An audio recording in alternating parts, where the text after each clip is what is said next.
मित्रों नमस्कार। आ, कविता, नाटक, आलोचना आदि कई विधाओं में सक्रिय महत्वपूर्ण लेखक और अनुवादक नंदकिशोर आचार्य जी पर इन दिनों जनसुलभ पुस्तकालय कहन कोश की ओर से एकाग्र का आयोजन किया जा रहा है। मित्रों, आज की कड़ी में हम एक बेहद खास शख्सियत को सुनेंगे। वे शीघ्र हमारे समक्ष होंगे, लेकिन शुरुआत नंदकिशोर आचार्य जी की एक ऐसी कविता श्रृंखला से जो मुझे अत्यंत प्रिय है। आचार्य जी की वह कविता श्रृंखला है कविता सुनाई पानी ने, और इसे जब भी पढ़ता हूं किसी लोक कथा को सुनने का सा आनंद मिलता है। यहां कविता और ब्रह्मांड की एक मेवता भी है। परस्पर मिल जाने में प्रेम का मैनिफेस्टेशन कितना विराट हो सकता है, हम इसे भी देखते हैं। और वहीं दूसरी तरफ कवि का कविता मात्र के प्रति भी पूरी तरह से आत्मसमर्पण न करने का भाव या उलझन है, हम वह भी देखते हैं, जिसकी चपेट में आधुनिक मनुष्य कुछ अधिक ही है। इस श्रृंखला में कुल 7 कविताएं हैं, सभी मुख्तलिफ होकर भी किसी एक सिरे से बंधी हुई है। वह सिरा पानी का है जो इन कविताओं को सुना रहा है। पानी प्रवहमान है और ये कविताएं भी। यहां संवाद भी है और अवलोकन करते मन की प्रश्नाकुलता भी। तो इस श्रृंखला से शुरू की 2 कविताएं सुनाकर हम आज अपने वक्ता को सुनेंगे। कविता सुनाई पानी ने एक, नंदकिशोर आचार्य। एक कविता सुनाई पानी ने चुपके से धरती को। सूरज ने सुन लिया उसको, हो गया दृश्य उसका। हवा भी कहां कम थी, खुशबू हो गई छूकर। हवा भी कहां कम थी, खुशबू हो गई छूकर। लय हो गया आकाश गाकर उसे, एक एक मैं ही नहीं दे पाया उसे, खुद को नहीं हो पाया अपना आप। तो किसी में मिल जाने से स्वयं को पा लेना भी है, यह भी देखते हैं। और ऐसा न होने से क्या जो समस्याएं आती हैं और जिससे आज के लोग, आज का मनुष्य पीड़ित है, कवि उसकी ओर भी कटाक्ष कर रहा है, स्वयं को भी कटघरे में रखते हुए। और एक और बेहद छोटी कविता इसी श्रृंखला से, क्या चीजें वही होती हैं अंधेरों में उजालों में होती हैं जैसे। क्या चीजें वही होती हैं अंधेरों में उजालों में होती हैं जैसे। खुद अपने से पूछो, मैं क्या वही होता हूं तुम्हारे उजालों से जब आता हूं खुद के अंधेरों में। मैं क्या वही होता हूं तुम्हारे उजालों से जब आता हूं खुद के अंधेरों में। तो मित्रों, अपनी कविताओं और कविताओं की इस गजीन बुनावट के लिए नंदकिशोर आचार्य जी जाने जाते हैं। और आज की जो शख्सियत हैं, सुपरिचित शायर शीन काफ निजाम जी हैं। दोनों गहरे मित्र हैं और यह मित्रता लगभग एक आधी सदी के बराबर की है। इस मित्रता ने कई रंग देखे और कई खूबसूरत किताबें भी मैं कहूंगा कि इस मित्रता की देन है।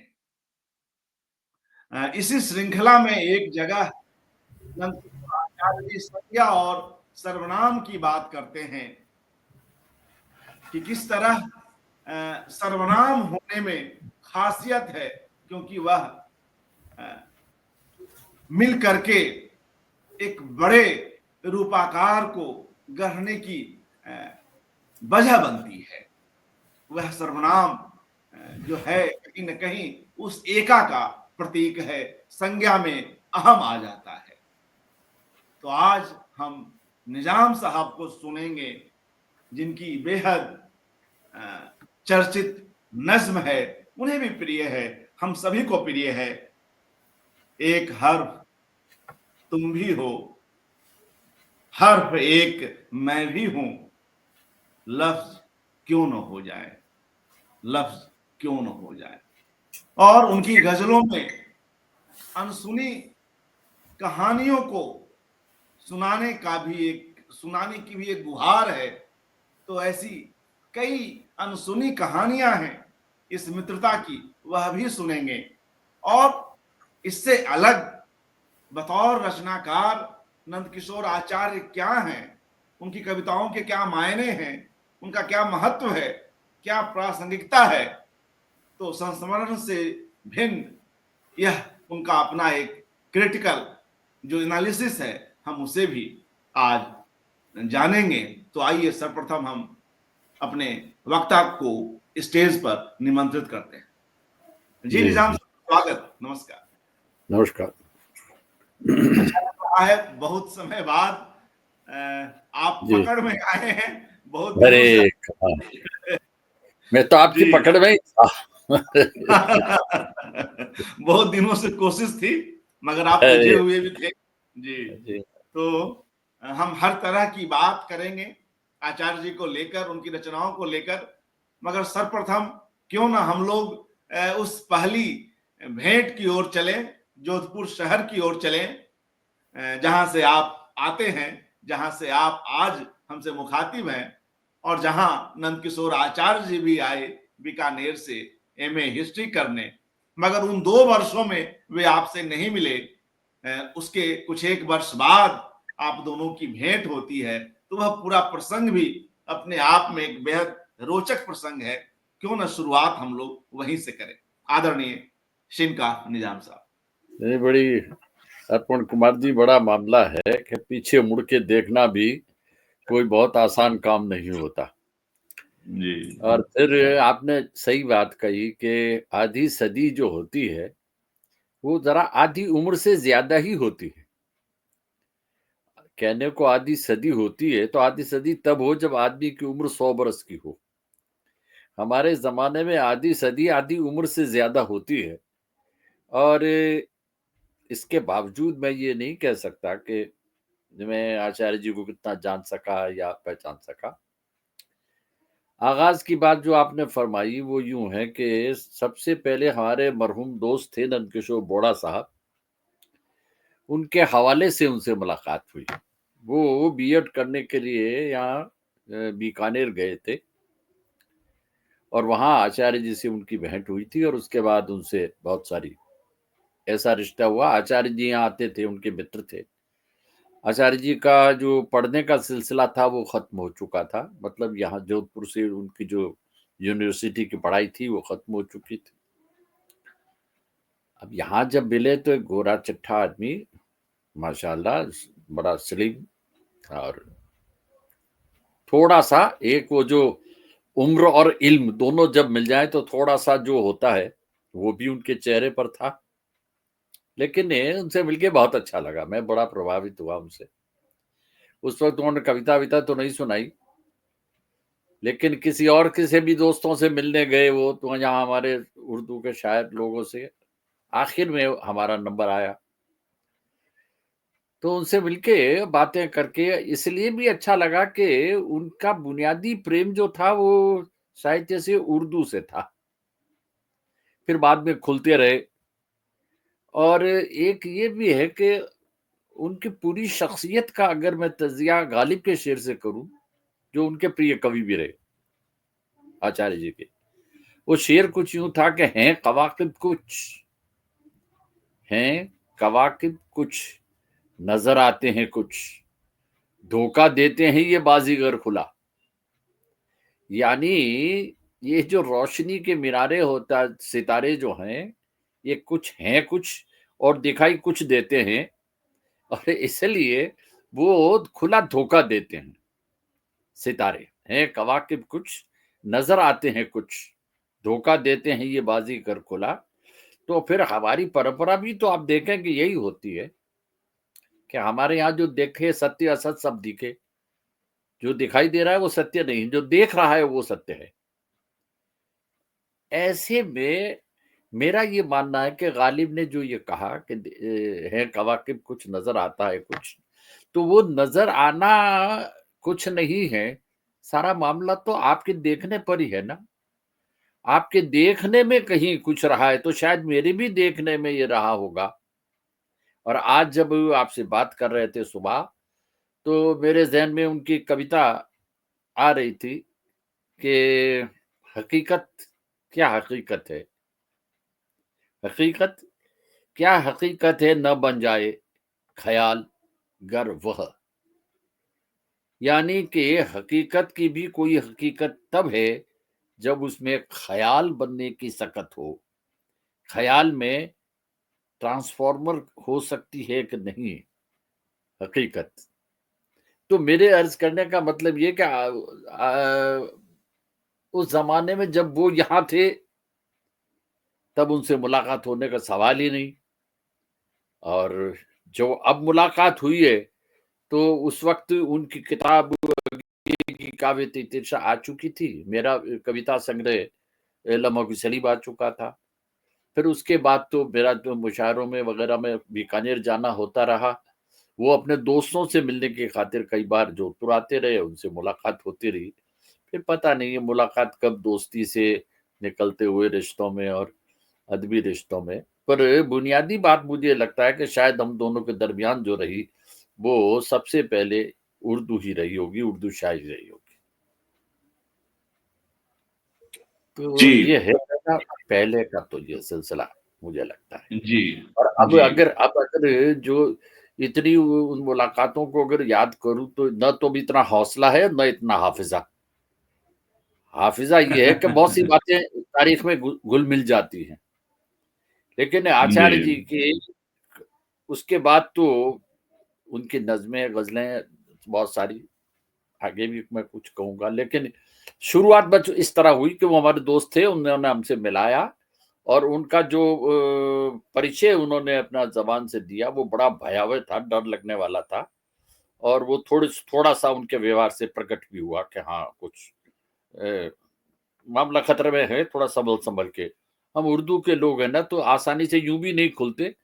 और फिर जब सामने पहले पता लग जाए, क्योंकि हमारी ट्रेडिशन है, फिराक साहब वगैरह का जो आप जानते हैं, उनका तो लोगों का वैसा ही, बिना तारुफ के, बिना परिचय के तो ब्रिटिशर से कम नहीं है। एक दूसरे की तरफ देखते ही नहीं जब तक परिचय न हो, चाहे एक ही जगह जा रहे हो। तो बहरहाल, लेकिन ये उसके बाद से बहुत जी, बेतकल्लुफ़ी रही। जी। तो उनकी कविताओं में ऐसे क्या तत्व हैं जो आपको आकर्षित करते हैं बतौर रचनाकार भी या बतौर आलोचक भी? आप स्वयं उर्दू में आलोचना कर रहे हैं, करते आ रहे हैं, कई किताबें हैं। तो बतौर आलोचक और बतौर भावक आप उनकी कविताओं को किस तरह देखते हैं, निजाम साहब?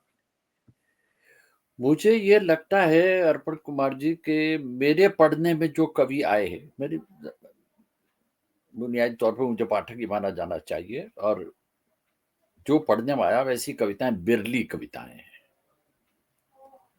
ऐसी कविताएँ हिंदी में शायद कहीं हो तो हो, मैं नहीं जानता, लेकिन मेरे पढ़ने में नहीं आई।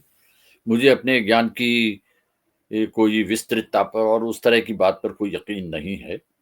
लेकिन एक बात मैं पहले आपसे कह दूं, आगे मैं जब बात करूं उससे पहले, कि इतनी लंबी कुर्बत और रफाकत, यानी सामीप्य और संबंधों के बावजूद मैं दावे से ये नहीं कह सकता कि मैं उन्हें जान गया हूं या मैं उन्हें पहचानता हूं, और इसमें बहुत कुछ छूट जाएगा। जाहिर है कि आधी सदी का किस्सा है, एक दो दिन की बात नहीं, और जो छूट जाएगा बहुत संभव है कि वो जो मैं कह रहा हूं उससे ज्यादा महत्वपूर्ण हो। लेकिन अब जो कहा जा रहा है वो उनकी कविताओं को कई जगह से गुजरता हूं मैंने। मेरा ख्याल है कि उनके अंतिम संग्रह जो उनका है, वक्त कुछ मर्ज है, जो अब तक में जो उनका अंतिम काव्य संग्रह आया वो मैंने पढ़ा है, उनकी रचनाएं भी पढ़ी हैं। तो उन सबसे जो एक मेरा बनता है कि उनका व्यक्तित्व और कृतित्व में भेद नहीं है। और ये क्योंकि अब ये जुमला जो है ये इतना पिट गया है, कभी ये अपनी मानवीयत खोने पर आ गया है। लेकिन वो सभी के लिए अगर आप कहेंगे तो सब सब यही कहेंगे कि व्यक्तित्व कृतित्व में कोई फर्क नहीं है। लेकिन मुझे लगता है कि वो आदमी जिसका नाम नंदकिशोर आचार्य है वो एक मुकम्मल कवि है। अब मैं जब मुकम्मल कवि कहता हूं तो उसके मतलब ये है कि वो ऐसी एक शख्सियत है जिसमें यूं समझिए कि संवेदनात्मक अनुभूति से प्राप्त किया जा सकने वाला जहां से भी ज्ञान मिले वो उसे स्वीकार करता है या उसकी तलाश करता है। वो बार बार कहते हैं कि तलाश है एक, और उसी तलाश का नाम कविता है। मुझे लगता है कि वो चाहे फिलॉसफी हो, चाहे उनका संपादन हो, चाहे उनकी आलोचना हो, चाहे उनका गांधी पर अध्ययन हो, चाहे उनका अहिंसा कोश हो, चाहे उनका अंग्रेजी में अनुवाद हो अपने, चाहे अंग्रेजी कवियों का हिंदी में अनुवाद हो, चाहे वो एवरीमैन्स की एडिटरशिप हो, गरज के ड्रामा निगारी हो, गरज के कुछ भी हो, वो सारा उनकी कविता और कवि के लिए है। मैं शायद अपनी बात कह सका क्योंकि उनका शब्द संसार बड़ा विस्तृत है, बहुत फैला हुआ है। उन्होंने ड्रामे भी लिखे, उन्होंने आलोचना लिखी, संस्मरण लिखे, साक्षात्कार दिए, वगैरह वगैरह, मतलब सारी में अगर मैं बात करूं, और उस आदमी की इतनी किताबें हो गई कि जो उनकी उम्र से भी एक आध बड़ी ज्यादा ही होगी, उम्र कम होगी, किताबें ज्यादा होगी। तो मेरे अर्ज करने की इसमें सबसे पहली बात यह है कि वो एक ऐसा कवि है जो सब जगह अपनी संवेदनात्मक जो अनुभूति है उनकी, उससे जहां से भी ज्ञान प्राप्त किया जा सकता है वो करते हैं। अच्छा, उसमें एक अजीब तरह का तर्क होता है। उस तर्क को आप, और वो तर्क मैं जिसे, या यूं कहिए कि मैं उर्दू का एक बहुत मामूली तालिब इल्म हूँ, विद्यार्थी हूँ, तो मुझे लगता है कि उस तर्क में एक वो काव्य का तर्क है, वो फिलॉसफी का और या उस तरह का तर्क नहीं है। और कभी कभी तो मुझे, जी हाँ, यही वक्त खुद मर्ज है जो ये अभी हाल ही में कुछ दिनों पहले आया, 2024 का संकलन है उनका। तो अब मुझे ये सारे में देख करके, मैं पहले जो उनकी कविता पर बात करूं उससे पहले एक बात आपसे बताऊं। मैंने जब जब भी उनकी शख्सियत और कृतित्व यानी व्यक्तित्व और कृतित्व पे गौर किया है तो महाभारत के उद्योग पर्व मुझे याद आता है। भारत के उद्योग पर्व में एक जगह पंडित की परिभाषा या पंडित की पहचान या पंडित का वर्णन जो भी कहिए आप, वो मिलता है। मैं उसमें से 3 आपको पढ़ के सुना देता हूं, याद नहीं रह सकता अनुवाद उसका। पहला, और ये आप इसमें समझ लीजिए, मैं ज्यादा छोटी मोटी बातें नहीं करूंगा कि मैं उनके साथ, उन्होंने मुझे साइकिल पर बिठाकर कॉलेज ले गए और लोगों ने उनसे कहा कि तुम लोगों को बिठा के साइकिल पर चलते तो हो, फिर हमें क्यों नहीं ले जाते, इसको क्यों ले जाते हो, वगैरह वगैरह, ये छोटी मोटी। या उनके पिताजी का देहांत हो गया है, वो एक कॉलम लिखते हैं और उन 12 दिनों के दरमियान में वो कॉलम लिखकर भेजने के, वो टाइम की इस कदर पंक्चुअल और मतलब उसका अपनी जिम्मेदारी का एहसास है। वो इतने बड़े घर में, वरना पारिवारिक वगैरह ये छोटे छोटे तो मैं अगर कहूंगा तो मेरा ख्याल एक दफ्तर चाहिए मुझे। लेकिन मैं इसलिए उन सब बातों को कम से कम टच करने की कोशिश करूंगा, या हमारे मरासिम या हम क्या क्या खिलंडरापन करते रहे, ये सब अलग चीजें। लेकिन ये बात जो मैं अर्ज कर रहा आपसे बुनियादी तौर पर, ये 3 चीजें उनमें से जो उन्होंने महाभारत में वेद व्यास ने कही है, वो बिल्कुल उन पर सटीक बात है। और वो ये है पहली कि दूसरे लोग जिसके कर्तव्य, सलाह और पहले से किए हुए विचार को नहीं जानते, बल्कि काम पूरा होने पर ही जानते हैं, वही पंडित कहलाता है। दूसरी बात, जिसकी वाणी कहीं रुकती नहीं, जो विचित्र ढंग से बातचीत करता है, तर्क में निपुण और प्रतिभाशाली है तथा जो ग्रंथ के तात्पर्य को शीघ्र बता सकता है, वो पंडित कहलाता है। मैं समझता हूं कि ये बात किसी भी जबान के, किसी भी भाषा के आलोचक और नक्काद पर लागू हो सकती है। तीसरी बात, जिसकी विद्या बुद्धि का अनुसरण करती है और बुद्धि विद्या का, तथा जो शिष्ट पुरुषों की मर्यादा का उल्लंघन नहीं करता, वही पंडित की संज्ञा प्राप्त करने का अधिकारी है। और भी हैं, मुझे ये 3 आपको सुनाना चाहता था मैं। और मुझे लगता है कि ये 3 बातें, ये 3 जो चीजें हैं महाभारत की, ये उन पर लागू होती है। दूसरी बात, मुझे ये लगता है कि यही उनका अनुभव, और मेरे अनुभव से यही उनका कर्तृत्व है और यही उनका व्यक्तित्व। कुछ चीजों से उन्हें जबरदस्त चिढ़ है, उसमें झूठ है, और बाकी अब जो आजकल है उससे वो बहुत खुश नजर नहीं आते। बाकी सारी बातें तो मैंने पहले कह दी, मैं उनकी तरफ इशारे नहीं करूंगा। दूसरी बात जो मुझे आपने कविता के बारे में कही, मैं जरा उसकी तरफ भी जल्दी पहुंचाना चाहता हूं कि हकीकत को, जैसे मैंने पहले उनकी कविता की एक लाइनें आपको पढ़ी है कविता की, कि हकीकत को अगर ख्याल बनने की कला से महरूम है एक हकीकत जो ख्याल नहीं बन सकती, उससे वो वंचित है, तो फिर वो हकीकत कहलाने की अधिकारिणी नहीं है। यही उनकी पहली वाली कविता जो मैंने अभी अर्ज की, उसका तात्पर्य था। इस हकीकत को मानने वाले कि वो हकीकत ही नहीं है जो ख्याल नहीं हो सकती, मानने वाले कवि के लिए शब्द ही सब कुछ है। ये मेरी नजर में ये उनका बेला, वो कुंजी है, वो कलीद है, वो की है, जिससे उनकी सारी कविता, बल्कि मैं अगर ये कहूं कि उनका सारा लेखन खुलता है। तो वो शब्द ही सब कुछ है। फिर शब्द को ब्रह्म मानने वाली परंपरा को तो शायद मानते हैं कि मैं नहीं कह सकता, लेकिन ये जाहिर है कि परंपरा वही है, भारतीय परंपरा के शब्द ब्रह्म है, तो अवश्य ही वो कहीं कहीं मानते ही होंगे। लेकिन वो शब्द को जो परिभाषित करते हैं, उसके लिए एक कविता उनकी देखें, केवल एक शब्द है ईश्वर, केवल एक शब्द है ईश्वर, कोरा भ्रम। कैसे कवि हो तुम, शब्द से बड़ा सच क्या है, वही तो है कवि का ईश्वर। यानी कवि का ईश्वर जो है वो शब्द है।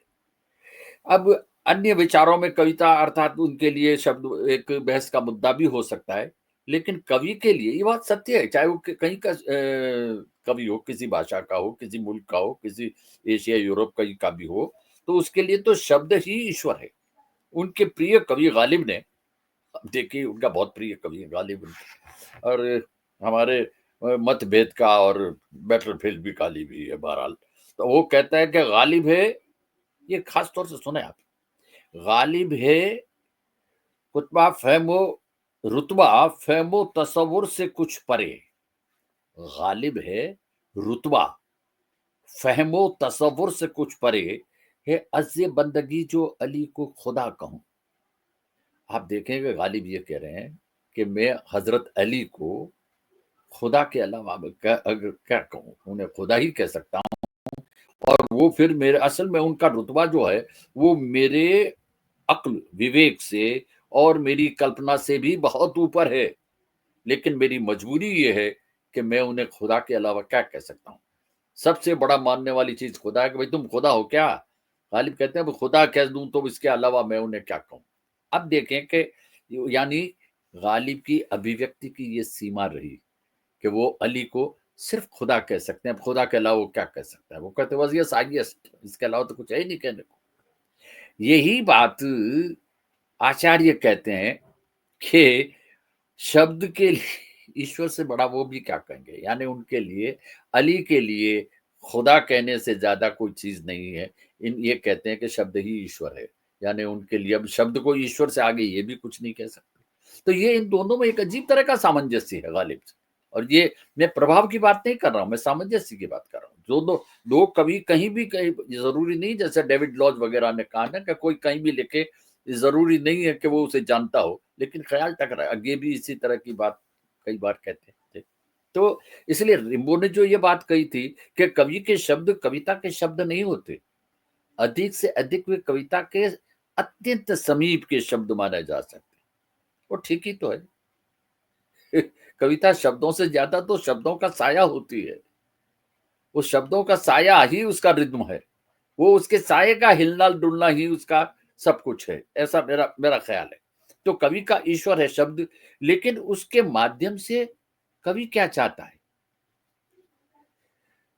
कविता मुलाहिजा करें, सुनना चाहता हूं मैं खामोशी तुम्हारी शब्दों में अपनी। अब आप देखिए कि किसी की खामोशी को अपने शब्दों में सुनना चाहते हैं। या एक बात मैं आपसे अर्ज करूं, आप शायद वाकिफ होंगे, इसलिए मैं आपको याद दिलाऊं कि खामोशी को सुनना। अब हमसे पूछा, भाई सन्नाटा सन्नाटा चिल्लाते रहते हो तुम, ये सन्नाटा होता क्या है? हमने हाथ जोड़ के अर्ज किया कि साहब हम तो सन्नाटे को क्या समझेंगे, हम सिर्फ ये कह रहे हैं कि सूनेपन की सदाओं का नाम सन्नाटा है। एक सूनापन पे द पे सदाएं दे रहा है, सन्नाटा उसी का है। इसी को आपने दूसरे लफ्जों में खामोशी। तो मैं तुम्हारी खामोशी को अपने शब्दों में सुनना चाहता हूं।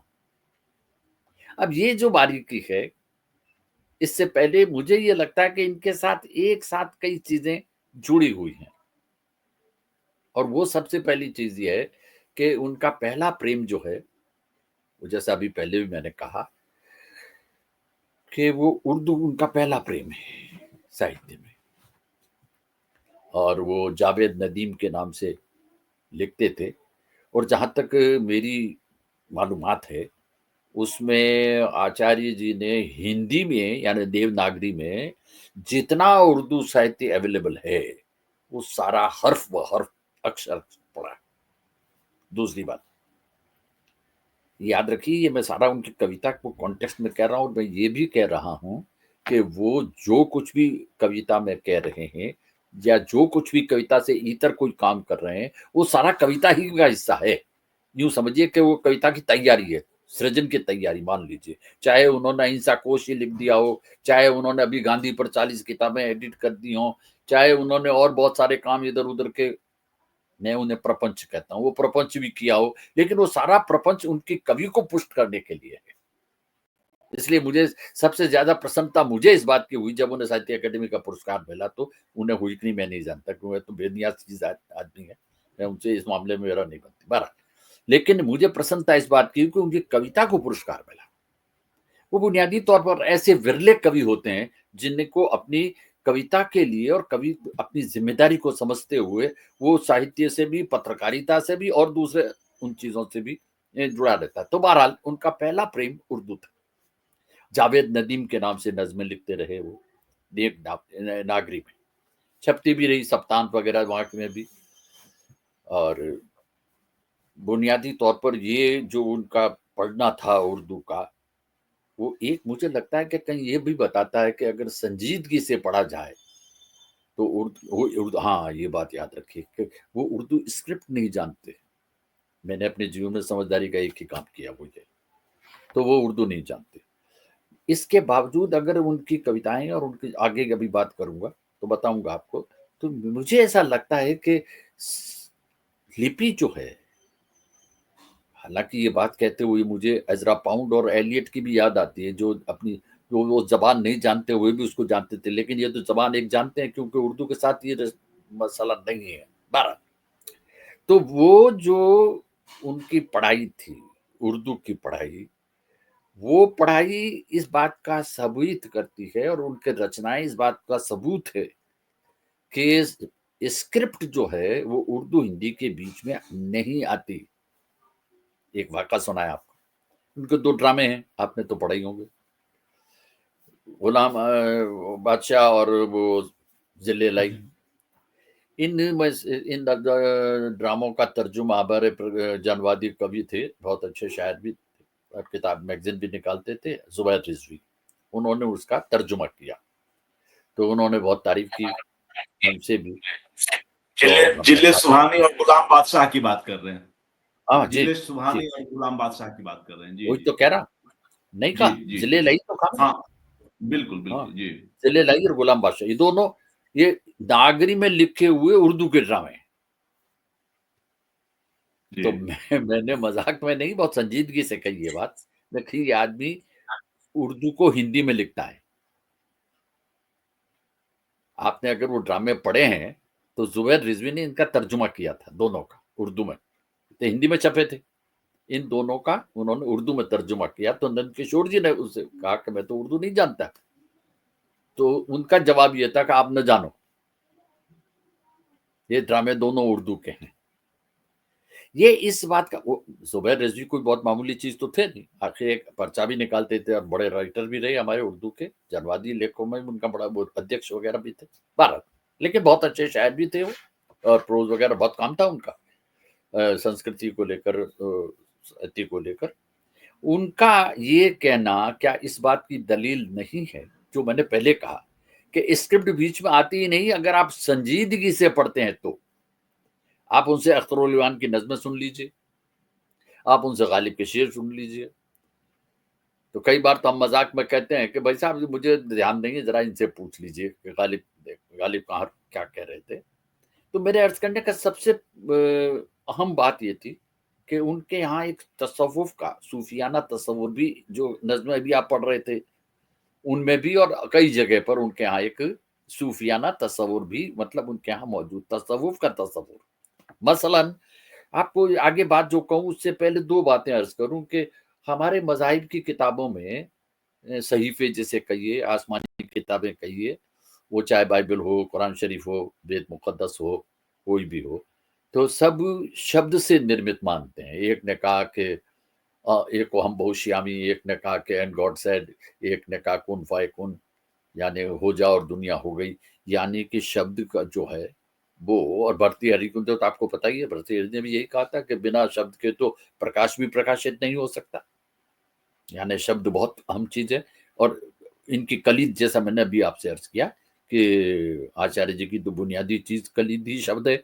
अब वो कहते हैं, ये एक नज़्म देखिए उनकी, तो एक शब्द से दुनिया की तश्कील हुई, दुनिया की तकवीन हुई, दुनिया बनी, सृष्टि बनी। वो अब इनकी एक नज़्म देखें कि एक शब्द से खिल आई जब सृष्टि सारी, पूरा शब्दकोश क्यों चाहिए मेरी कविता के लिए? एक शब्द से खिल आई जब सृष्टि सारी, पूरा शब्दकोश क्यों चाहिए मेरी कविता के लिए? तुम्हारा नाम ही काफ़ी नहीं है क्या? अब देखिए आप, इश्क़ हकीकी और इश्क़ मजाजी की जो सरहदें हैं, वो किस खूबसूरती से टूट गई। आप देखें कि इतना बड़ा कैनवास है इस कविता में। आप जानते हैं कि शब्द, याद रखें कि शब्द जो तीनों मज़ाहिब में, यानी सनातन धर्म में, इस्लाम में और ईसाई में, तीनों जगह जो धर्म आपका है, वो धर्म शब्दों से सृष्टि की उत्पत्ति मानता है। और वो कहता है कि अगर एक लफ्ज़ से हासिल कुन है ये जहान खराब, ये दुनिया सिर्फ एक शब्द से बनी है जिसका नाम कुन है, जिस पे हम कल सुबह भी बात कर रहे थे। तो वो एक कुन से बना हुआ शब्द से अगर ये सृष्टि बन सकती है, तो मुझे लिखने के लिए शब्दकोश क्यों चाहिए? मेरे लिए भी सिर्फ एक लफ्ज़, तुम्हारा नाम, सिर्फ तुम्हारा नाम ही काफ़ी नहीं है। अगर एक कुन से दुनिया बन सकती है, तो तुम्हारे बारे में लिखने के लिए तो एक शब्द तुम्हारा नाम ही काफ़ी है। अब एक बात और, इसी सिलसिले की एक और नज़्म सुन लें। एक कविता, नज़्म ही कहेंगे हम तो उसे। शब्द से रचा गया है सब कुछ, शब्द से रचा गया है सब कुछ, यह मैं नहीं मानता था। शब्द से रचा गया है सब कुछ, यह मैं नहीं मानता था, जब तक मैंने नहीं सुनी थी तुम्हारी आवाज। हर पल ही रचती रहती है संसार जो मेरा। अब देख रहे हैं आप।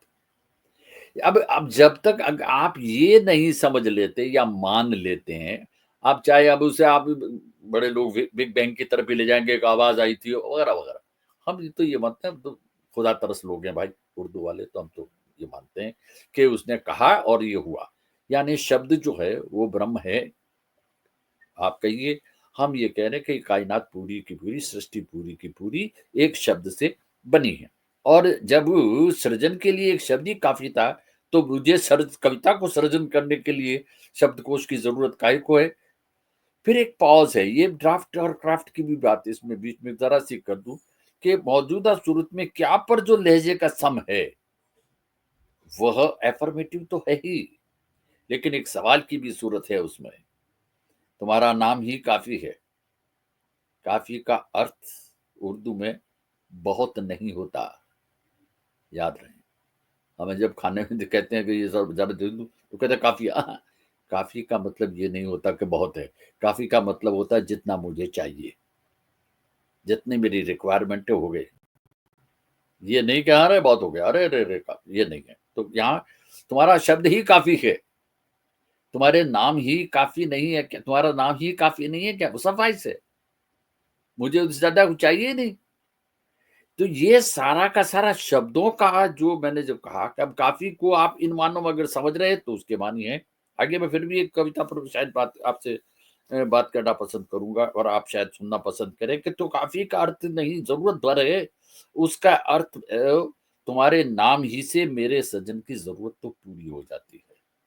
मुझे शब्दकोश वगैरह की कहाँ जरूरत है? तो ये इसके मजाजी में माशूक का नाम काफी है, और इसके हकीकी में अल्लाह का नाम काफी। तो ये तसव्वुफ का और तसव्वुर का, तसव्वुफ और तसव्वुर, इन दोनों का जो एक संधि स्थल है वो उनके यहाँ पाया जाता है। इसी तरह एक बात बताएं आपको कि 2008 में उनकी कविता है जो मैंने पहले कही कि मैं नहीं मानता था कि सब कुछ संसार सृष्टि से रचना शब्द में हुई है, जो भी मैंने पहले पढ़ी थी। तो इन सब से ये ताल्लुक, पहली बात तो ये है कि उनका सारा जोर जो है वो शब्द की उन चीजों पर है जो शब्द के सिर्फ मानी नहीं है। मैंने मिराजी के बारे में लिखते हुए ये बात, सनाउल्लाह खान डाटी हमारे मिराजी, इस पर एक वाक़ा बीच में याद आ गया, आपको शेयर कर दूं।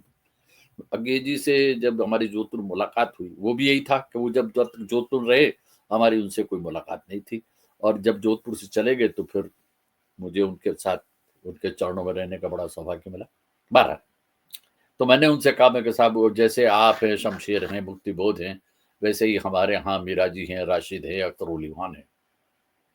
तो उन्होंने मेरी तरफ देखा और कहा कि हाँ, राशिद और मीराजी के साथ तो मैं काम कर चुका हूँ रेडियो पर।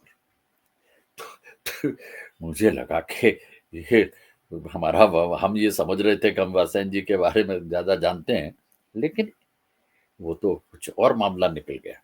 मेरे अर्ज करने का मतलब यह कि इन सारी चीजों को समझने के लिए उनके दरवाजे खुले, और जब दरवाजे खुले होते हैं तो आप देखेंगे कि जो इसके मजाजी और हकीकी की जो बात मैंने कही, वही बातें सारे के सारे में रचती रहती है। संसार जो मेरा, जो मेरा संसार रचती रहती है, वो एक शब्द है, तुम हो वो, और वो शब्द एक शब्द के साथ है। ऐसे में जो इनकी कविताओं का बुनियादी पहलू जो है वो उर्दू से संस्कारित होकर के बाहर आता है, लेकिन उसे आप उर्दू नहीं कह सकते। उर्दू का संस्कार है, और ये उर्दू का वो संस्कार है जहां हमें, गंगा जमनी बहुत ही बुरा शब्द हो गया, गंगा जमनी तहजीब क्या होती है, मतलब बहरहाल अगर वो कोई चीज होती है तो ये वो संस्कार है कि जिसमें आप उसके बगैर ये नहीं और उसके बिना ये नहीं। बात को मुख्तसर करता हूं, जरा रास्ते में दूसरी बातें आ गई। मैं एक बात और आपसे अर्ज करूं कि जैसे उर्दू उनका पूरा प्रेम है ना, वैसे ही उनका तसव्वुफ और तसव्वुफ जो बात मैं कह रहा था, वो भी उनका वही है। और शायद यही वजह है कि उन्हें गालिब बहुत पसंद है, कि गालिब में 2 बातें ज़रा अलग हैं। मेरे उनके बीच में एक मतभेद है, वो मतभेद ये भी है कि वो गालिब के प्रशंसक हैं, मैं मीर का प्रशंसक हूँ। लेकिन ये भी मानता हूँ कि गालिब और मीर दोनों उर्दू गज़ल की 2 आँखें हैं। कौन-सी आँख ठीक है, कौन-सी बुरी। वैसे ही मरसिए में अनीस और दबीर 2 लोग हैं। तो अब एक कथा और सुन लें पहले, याद दिला दूँ, सुनना क्या है, आपको तो सब कुछ याद ही रहती है। ऐसा मानते हैं ना कि आदम को मिट्टी से बनाया गया, फिर उसकी पसली से हवा को निकाला गया। उसके लिए बाइबल ये कहती है कि उसको उनकी दाई पसली से बाई पसली से निकाला गया, और आदम ने फिर कहा कि it is bone of my bones, flash of my flash, I will call it woman because it came out of man. चूंकि ये मैन से बाहर आई है, इसलिए वोमन है। तो बहरहाल ये बाइबल का कॉल है जो मैंने आपसे कहा। लेकिन सवाल ये कि इसे जो शब्द, और जो तो कभी शब्दकोश की जगह सिर्फ एक शब्द चाहिए था, ये उसी चक्कर में हमारे बाबा आदम जो थे वो जन्नत से निकाल दिए गए, आपको पता है। अब जब जन्नत से निकाल दिए गए तो एक नज़म बन थी। एक ये भी, जैसे आप जानते हैं ना कि अब आजकल तो रीडर ओरिएंटेड क्रिटिसिज्म का ज़माना है, तो मैं इस नज़म को इस तरह समझ रहा हूँ, आप उस तरह समझ सकते हैं। अब देखिए, वो कहते हैं कि गुर्बत में हूँ, गुर्बत परदेस, ऐसी जगह जहाँ पे कोई नहीं जानता। गुर्बत में हूँ, बाहर जो कर दिया तुमने अपनी दुनिया से। गुर्बत में हूँ, बाहर जो कर दिया तुमने अपनी दुनिया से मुझको। गुर्बत में हूँ, बाहर जो कर दिया तुमने अपनी दुनिया से मुझको, फिर भी मैं दुनिया में हूँ, रहता हूँ ख्यालों में तुम्हारे जो। अब आप देखिए कि ये 3 दुनियाएं हो गई। एक वो दुनिया थी जहां से मुझे धकियाया गया। आपको जन्नत से निकाल दिया गया ना, आपके बाबा को, तो आप जन्नत से निकाले गए, तो जन्नत एक दुनिया थी। दूसरी दुनिया वो है जहां आज आप हैं। तो अब तीसरी दुनिया जो इस तरफ कभी इशारा कर रहा है कि आज भी ईश्वर के दिमाग में कुछ ख्याल होंगे, मैं उसमें हूं। अब फिर गालिब को याद कीजिए, हैं आज क्यों जलील कि कल तक न थी पसंद, गुस्ताखी ये फरिश्ता हमारी जनाब में। यानी जब आदम बनाए गए मिट्टी से, और जब फरिश्तों से कहा गया कि तुम इन्हें सजदा करो, सलाम करो, प्रार्थना करो इनकी, इनको मानो, तो उन्होंने मना, सबने तो कर दिया, लेकिन इबलीस ने मना कर दिया, जिसका अब शैतान हो गया वो। तो वो कह रहे हैं कि अब गालिब कह रहा है कि आपने एक जमाने में हमारे शान में फरिश्तों ने गुस्ताखी कर दी थी, उसके लिए उसे आपने बाहर निकाल दिया था। हैं आज क्यों जलील, कल तक फरिश्ते की गुस्ताखी, वो जो खुद फरिश्ता था, शैतान तो इबलीस था, तो आपने उसको निकाल दिया। एक वो जमाना था उस दुनिया में, और आज ये है कि हम इस दुनिया में जलील हो रहे हैं। अब इन 2 दुनियाओं में देखिए कि वहां हमारा ये मकाम था, हैं आज क्यों जलील के कल तक न थी पसंद, गुस्ताखी फरिश्ता हमारी जनाब में, हमारी जनाब में, हमारे सामने फरिश्तों को हमारी जरूरत के उसने मना कर दिया कि सजदा न करूंगा, तो उसकी सजा उसे मिली। एक तो हमारा वो मकाम था, और एक हमारा मकाम ये हो गया कि हम इस दुनिया में जलील हो रहे हैं और हमें कोई पूछताछ करने वाला नहीं है। तो मैं तो गुर्बत में हूं। क्यों? कि मैंने वो गेहूं का दाना या एप्पल, सेब खा लिया था। ठीक है, आपने मुझे अपनी दुनिया से निकाल दिया, लेकिन मैं जहां हूं वो भी एक दुनिया है। इसके बावजूद आपको मेरा ख्याल है, वो मानेंगे नहीं, क्योंकि वो तो भगवान को मानते नहीं है। लेकिन मैं ये कह रहा हूं कि भगवान को तो आप भगवान को मत मानो। मुझे वो ट्रॉट्स्की की बात याद आती है कि you may not be interested in war, but war is interested in you. तो आप भगवान में इंटरेस्टेड है कि नहीं है? भगवान आप में इंटरेस्टेड है, क्योंकि वो आप ही तकलीफ है।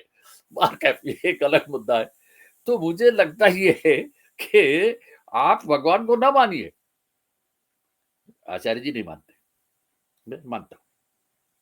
मैं ये भी मानता हूँ कि भगवान को नहीं मानते, दोनों ही बातें मानता हूँ। मैं ये भी मानता हूँ कि भगवान को नहीं मानते, और ठीक है, मतलब नहीं मानना चाहिए, वो ठीक है अपनी जगह। लेकिन मैं अर्ज ये कर रहा हूँ कि आप भगवान को माने या न माने, मैं आपको जानूं या न जानूं, आप तो मुझे जानते हैं ना, कोई बात नहीं, हमारा काम तो हो ही गया, क्यों आप मुझे जानते हैं। यानी ईश्वर या खुदा जो है, वो मैं उसके ख्याल में हूं, और वो उसका ख्याल जो है वो अपना आप में एक दुनिया है। वाह, बिल्कुल। तो तीन दुनिया इस तरह हो गई ना, एक एक दुनिया तो होती जी, जहां जी। से मुझे धकेलाया गया, एक दुनिया वो है जहां मैं भुगत रहा हूं उस ओरिजिनल सिन को, कि उसके डिसोबीडियंस की। ओरिजिनल सिन मजहब वालों ने ओरिजिनल सिन कहा, और हम राइटर्स लोगों ने ये कहा कि no, fruit of awareness, consciousness. वो जी। जो फ्रूट हमने खाया, वो कि हमें नंगेपन का एहसास हुआ, तो कॉन्शियसनेस अवेयरनेस का फ्रूट था वो, तो भारत जो भी। तो ये दुनिया तीन हो गई एक कविता पे। अब इस कविताओं को अगर ये रेफरेंस से पढ़ा जाए, मैं ये नहीं कहता कि यही रेफरेंस होता है, ये तो हो ही नहीं सकता। आजकल जो मैंने जैसे क्लोज रीडिंग की बात कही आपसे, तो इस पोस्ट मॉडर्न जी। रीडिंग, क्लोज रीडिंग में आप ये नहीं कह सकते कि यही सही है, आप ये कह सकते हैं ये भी सही है, उसका एक पहलू ये भी मुमकिन है, और वो सारा इसी, क्योंकि everything in the text, text के बाद कुछ नहीं है। तो खैर, तो ये दोनों से तीसरी बात जो सबसे बड़ी बात है, वो आप गौर करेंगे तो आपको लगेगा कि दुनिया को परदेश कहा है, गुर्बत में हूं। गुर्बत का माने परदेश, यानी मैं परदेश में हूं, यानी मैं हिजर में हूं, वियोग में हूं। अब याद कीजिए फिर तसव्वुफ को। मैं जब ये तसव्वुफ की बात करता हूं, तो तसव्वुफ यानी सूफियाओं की पारिभाषिक शब्दावली में मिलन जो है, जो इसे हम मृत्यु कह रहे हैं, वो उसे मिलन कह रहे हैं, वसल कहते हैं, कि मैं मिल गया। और जो मैं दुनिया में हूं यहां, वो हिज्र है, यानी वियोग है। विशाल जो है वो मिलन है, वो मेरी मृत्यु है आपकी इस दुनिया में। ये इन दो दुनियाओं का फर्क है। एक दुनिया वो है जहां आपने मुझसे निकाला, ये पहली दुनिया थी, तो आपने मुझे परदेश में भेज दिया, अपने देश से मुझे पनिशमेंट दिया। अब मेरा सवाल ये है, और मेरे लिए ये महत्वपूर्ण बात हो गई है, कि आपसे दूर रहना मेरे लिए हिज्र है, वियोग है, आपसे दूर हूं, यानी किससे? ईश्वर से दूर हूं। अब इसको आप चाहे जैसे इस्तेमाल कर सकते हैं, ये आप पर मुनहसर है। और ये मैं जब मरूंगा तो मेरा विशाल होगा। इसलिए सूफियाई कलाम के यहाँ और बड़े साधुओं के लिए जब उनका इंतकाल, उनका मृत्यु को देह अवसान हो जाता है, तब कहते हैं कि फलां साहब का विशाल इस साल में हुआ। मृत्यु नहीं कहते, विशाल, यानी उनकी मृत्यु जो है वो मिलन हुआ। तो हम जो इस दुनिया में है, वो मेरे हिज्र है आपसे, दूरी है आपसे। अब जब मर जाएगा तो आपका आपसे विशाल हो जाएगा। अब देखिए, तो मैं तो गुर्बत में हूं। अब इसमें हिजरत जो है, मैं परदेश में हूं, उसमें वियोग शामिल है। देखिए, खाली गुर्बत नहीं है, वो गालिब वाला गुर्बत है।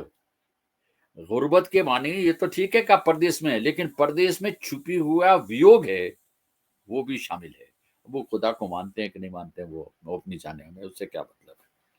अच्छा, दूसरी बात, इसका अंतिम शब्द जो है, जो जाहिर करता है कि दुनिया कि ईश्वर के ख्याल में हूं।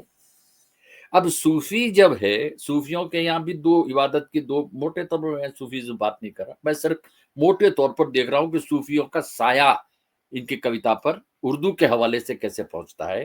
तो एक तो है जिक्र और एक है फिक्र। जिक्र वो है कि जिसमें हम स्मरण करते हैं, जैसे भागवत वगैरह जो सुन रहे हैं, ये रामायण वगैरह सुनते हैं, तो ये सब जिक्र है उनका। और एक है फिक्र, जिसमें मैं ध्यान लगा के बैठ जाता हूँ। जो भी आदमी है वो ध्यान लगा के बैठ जाता है। तो इस कविता का एक पहलू, या इन कविताओं का एक पहलू ये है, ये बात भी सही है कि वो आए प्रोज से पोइट्री की तरफ है। बुनियादी तौर पर तो उनका एक 25 साल के लड़के की जहानत को अगर आप दाद नहीं देंगे तो क्या करेंगे? लोग हंसेंगे आप पर, फप्तियां कसेंगे। 25 वर्ष की उम्र थी, 45 में पैदा हुए, 70-71 में किताब आ गई यज्ञ की काव्य शीर्षक। तो जब मैं ये कहता हूं कि नज्म जो है यानी कविता जो है वो अपने बारे में बात करना है। कार्ल कॉपेक कहते रहे कि I love talking about me self. उसे पूछा गया कि आप ये कविता वगैरह क्यों नहीं लिखते हैं? कहा मैं अपने आप से अपने बारे में बात करने को घृणा मानता हूँ, घृणा करता हूँ अपने बारे में। करते रहिए। लेकिन देखिए कि आदमी जब अपने बारे में बात करता है, अपने से बात करता है तो कविता करता है, और जब दूसरों से बात करता है तो गद्य लिखता है। मुझे आप ये दोनों काम करते तो आप बेहतर शायद मेरी बात को कहीं समर्थन देते। अब ये जो आचार्य जी का काम था, ये कविता था, वो आलोचना का कर्म। निजाम साहब जी मुझे लगता है मित्रों, निजाम साहब मुझे सुन रहे हैं? हाँ हाँ सुन रहा हूँ। हाँ, वो बीच में कुछ देर के लिए फ्रीज हो गया था आपका चेहरा। मुझे लगता है कनेक्शन कुछ कनेक्शन की कुछ गड़बड़ी थी। मेरी आवाज आ रही है? हाँ जी जी पर ठीक आपका है। चेहरा साफ नहीं आ रहा है।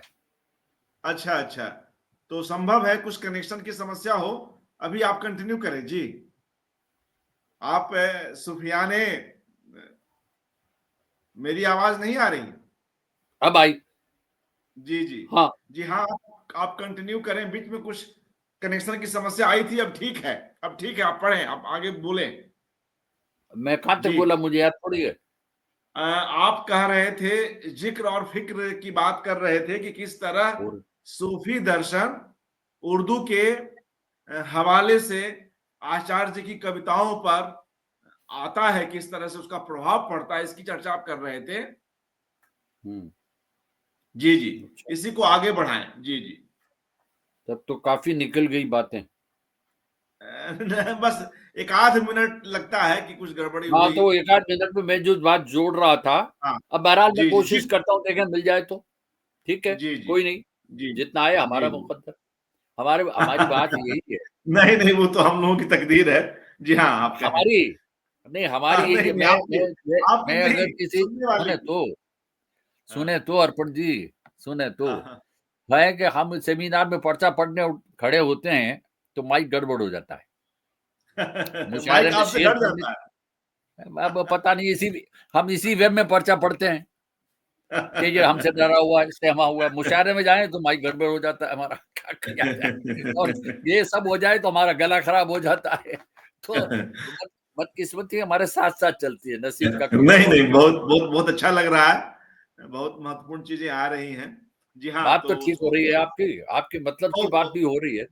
बहुत बहुत शानदार शानदार। जी नहीं, जी। आप जो चाह रहे हैं वो हो रहा है ना। बिल्कुल बिल्कुल तो बिल्कुल। ये हिस्सा और काट दीजिए, जिसमें जिसमें मैं आपसे दाद मांग रहा हूँ, ये हिस्सा काट दीजिएगा। नहीं नहीं, वो शायद मुझे इतना मतलब इल्म नहीं है, मतलब इतनी एडिटिंग नहीं आती है। बहरहाल लोग सुन रहे हैं, लोगों को अच्छा चलिए, लगेगा बाहर जी। कैफ। तो मैं हाँ अर्ज ये कर रहा आपसे कि ये जो सारा निजाम का उनकी, वो तसव्वुफ से, और इसलिए ही मुझे अब बीच का हिस्सा चूंकि निकल गया है अर्पण जी, तो मैं ये नहीं कह सकता कि उस बीच में मैंने वो जुमला, जोड़ने वाला जुमला क्या था, तो निकल गया बहरहाल। पर मुझे इसीलिए लगता है कि जो सुधीश पचौरी साहब ने उनके लिए कहा था कि ये कविताएं हिंदी में उपलब्ध एकमात्र तत्व मीमांसक मेटाफिजिकल कविताएं हैं। आचार्य तत्वानुभूत शिल्पी हैं। अब ये शिल्पी पर बहुत से लोगों को आप जानते हैं कि हम शिल्प को बहुत अच्छी चीज नहीं मानते, जबकि मैं तो शिल्प के अलावा कुछ मानता ही नहीं। मैं तो ये मानता हूं कि मैं जब बोल रहा हूं, और ये हमारी परंपरा तुलसी से है कि तुलसी मस्तक जब नवे, जब धनुष बाण लो हाथ, उसके बिना आप कुछ भी होंगे मेरे काम के नहीं। तो हम तो पहले से ही रूपवादी और इस तरह की चीजें करते रहे, तो सारा शिल्प ही है, और वो तो शब्द शिल्पी है 12। हमें इसे अभी छोड़िए, इसको नहीं करता। तो मैं अर्ज आपसे ये करता, शायद कहा गया हो कि मैंने ये कहा कि वो प्रोज से गद्य से पद्य की तरफ आए। उन्होंने, जैसे मैंने बताया था, नावल भी लिखा है, कहानियां भी लिखी है, और चिट्ठी जैसा पत्र भी निकाला, और चिट्ठी से लेके एवरीमैन तक गए। फिर वासेन जी के साथ नया प्रतीक उसमें भी रहे, नया प्रतीक में भी उन्होंने काम किया, और भी कई जगह उन्होंने कई सारे काम जो पहले भी कह चुका, और फिर उन्होंने अपने इस सब के बीच में जो काम अभी अभी भी किया, जो 40 किताबें उन्होंने निकाली हैं प्राकृत भारती जयपुर की तरफ से, वो भी लाजवाब थी। और हर दूसरे लोगों को एक इस पूरे में बात शायद अब याद नहीं मैंने कही कि नहीं कही, उनमें एक बात है कि उन्होंने टैलेंट को पहचानने में एक अजीब तरह की नजर है उनकी, यूं कहिए। ये थोड़ा सा उर्दू से हिंदी में जाने में दिक्कत है। बहरहाल, तो वो टैलेंट को पहचानते हैं और ये जानते हैं कि कौन क्या कर सकता है। इसका सबसे बड़ा सबूत ये 40 किताबें और अहिंसा शब्दकोश। किससे क्या लिखवाना है, कौन क्या कर सकता है और कौन क्या नहीं कर सकता है, ये जानो। वो हर्बर्ट रीड ने कहा था ना, व्हाट इज नॉट पोइट्री। मुझसे तो ये पूछो what is not poetry, what is poetry सब बताते हैं, कविता क्या नहीं है ये मुझसे पूछो। तो बहरहाल वो ये जानते हैं कि कौन क्या कर सकता है और वो उससे काम करवा भी लेते हैं। ये उनका अपना हुनर एक है। बहरहाल, मैं अब शायद किस जगह पर पहुंचा तो मुझे ध्यान आता है, मैं उनकी एक कविता सुनाना चाहता हूं आपको, और भी मैंने सुनाई, जो जिस पर उन्हें इनाम मिला था, छीलते हुए अपने को, जिस पर साहित्य अकेडमी का इनाम उन्हें मिला। उसमें कविता है विरासत। ये बड़ी मजेदार है, ये वाक़ आप जरा देखें तो आप एंजॉय भी करेंगे, और शायद अगर मैं ठीक से अगर वो कभी सुनेंगे आचार्य जी, तो शायद पिटाई विटाई का तो होगा, तो देखा जाएगा, वो तो क्या इतने वर्षों से हो ही रही है। लेकिन मैं चाहूंगा कि ये कविता आप जो मैं ये कह रहा हूं बात, ये आप गौर करें इस पर। कविता का शीर्षक है विरासत। तवज्जो कीजिए। जिंदगी और है ही क्या। देखिए, पहला शब्द था, शब्द आ गया, अब क्या है दूसरा। जिंदगी और है ही क्या, अपना सपना कमाने के सिवा। जिंदगी और है ही क्या, अपना सपना कमाने के सिवा। आगे कहते हैं, मेरे वारिस हो तुम पर सपने के नहीं।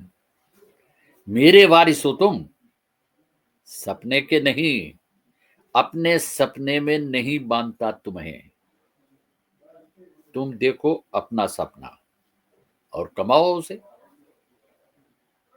ये विरासत समझिए, वसीयत समझिए, क्योंकि इस विरासत में वसीयत और वसीयत में नसीहत, ये तीनों छिपी हुई एक विरासत में।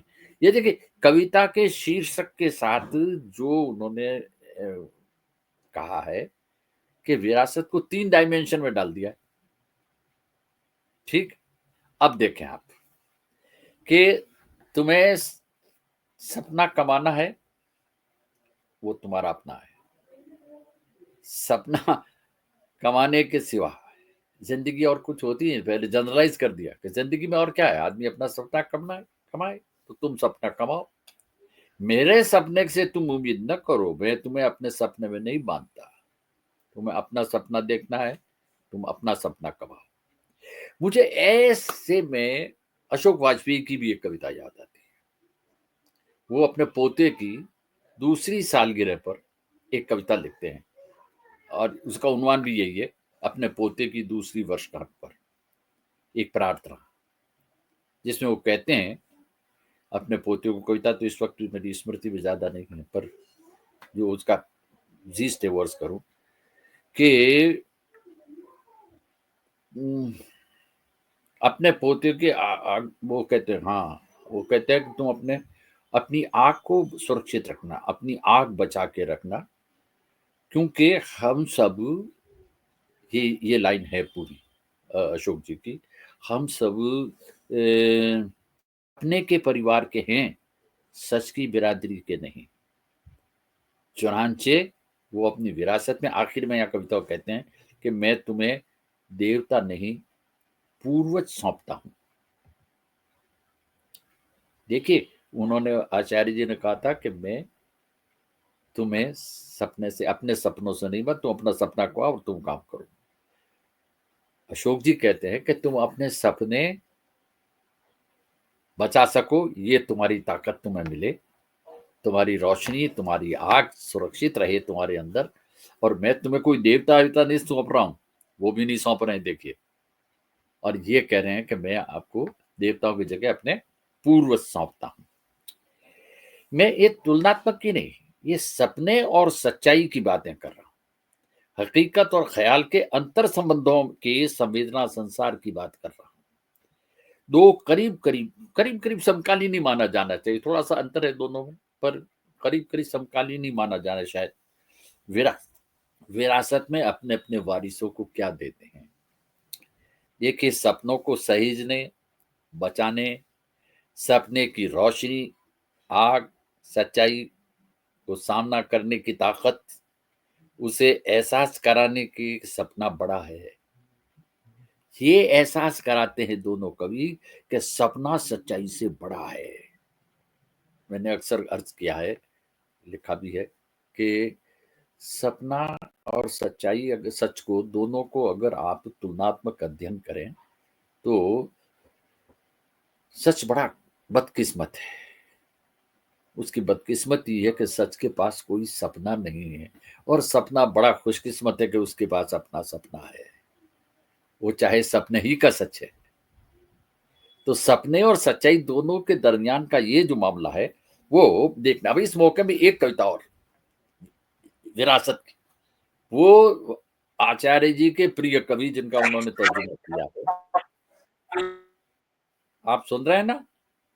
आ रही है मेरी आवाज? जी जी बिल्कुल आ रही है, दुरुस्त आ रही है।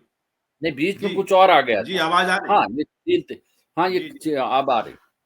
मुझे लगा कि नहीं आ रही है, हाँ बीच में कोई और डिस्टर्बेंस आ रहा था। बहरहाल, तो सपना बड़ा है, वो इसलिए बड़ा है कि उसके पास सच है, सपने का सच। सच बदकिस्मत है कि उसके पास कोई सपना नहीं है, कंगाल है, उसके पास कहाँ है। तो इस सिलसिले में वाह। मुझे रियोकॉन की कविता एक विरासत याद आती है। रियोकॉन भी आचार्य जी के प्रिय कवियों में है, और उनकी किताब सुनते हुए बारिश उन्होंने अनुवाद की है सारी। उन्हें रियोकॉन की कविता, ज़ेन पोइट थे वो। अब देखिए वो क्या कहते हैं विरासत क्या होगी मेरी, वसंत में फूल, ग्रीष्म में कोयल, और शब्द में किरमिजी पत्ते। अब देखिए, विरासतें तीन कवियों के यहाँ, और भी कई पोइट हैं जिनके यहाँ विरासतें हैं, उर्दू में भी हैं विरासतें, इधर उधर सारे कवि बड़े कवि थे। लेकिन सवाल यह कि विरासतों में हम क्या दे रहे हैं, ये बहुत ही महत्वपूर्ण है। और मैं समझता हूं कि गालिब पर, मीर पर जो उन्होंने ये उनके जो उन्होंने उर्दू वाला जो काम मैंने बताया था, वो उन्होंने 2 दीवान भी एडिट किए, संपादन किए हैं, गालिब और मीर के। और उनकी जो भूमिका है वो देखने के काबिल है, वो दोनों से। और इन दोनों कवियों को, यानी अशोक जी का और नंदकिशोर जी का जिक्र मैंने विशेष रूप से इसलिए किया कि दोनों कवि गालिब को भारतीय भाषाओं का पहला मॉडर्न पोइट मानते हैं। बल्कि वो तो कई बार आगे बढ़ के ये भी कहते हैं कि दुनिया का बड़ा पोइट है। अब जाहिर है कि मैं तो गालिब से जरा इत्तेफाक कम करता हूँ, तो मैं ये, पर सुनना तो पड़ता है, आप जानते हैं। तो मुझे लगता है कि उनकी कविता को इन तमाम एंगल से पढ़ा जाना चाहिए, कि जिसमें इस्लामिक मिथ भी बहुत ज्यादा है। वो उसे मिथ न कहिए, वो हमारी धरोहर है, हमारी परंपरा का कभी न हटने वाला। आप देखिए कि हुसैन के लिए मरने वाला आदमी ब्राह्मण था, इसलिए वो पूरा, जैसे हमारे फिल्म के सुनील दत्त और ये जो फैमिली है, ये हुसैनी ब्राह्मण कहलाते हैं। इसलिए उनकी वो कविता जिसमें बच्चे का कत्ल, तीर आके लगता है, पूरा करबला का जो चित्रण है वो इस कदर है, और जिस पर अस्मत चुगताई का एक बूंद लहू खून था वो, और ये सारी चीजें मर्सी, ये सारे भरे। तो ये सिर्फ करुणा के नहीं है। देखिए, एक जमाने में मर्सी खास तौर से हुसैन को हीरो बना करके लिखे गए। वो तो हीरो ही बनाना तो क्या था, लेकिन खास तौर से इसलिए कि वो मजलूम है, सबसे ज्यादा प्रताड़ित हैं, उनका पूरा हुआ। और उस वक्त याद रखिए कि उस वक्त, मैं सिर्फ इशारा करता हूं कि जब ये मर्सिये लिखे गए, उस वक्त हिंदुस्तान पर अंग्रेजों का राज था। कविता तो इशारे का आर्ट है, चाहे कोई कविता हो। तो मुझे लगता है कि उनकी कविता का एक ये बड़ा पहलू जो मैंने समझने की जैसी कोशिश की, गलत सलत जो भी था, आपके साथ पेश कर दिया आपके साथ।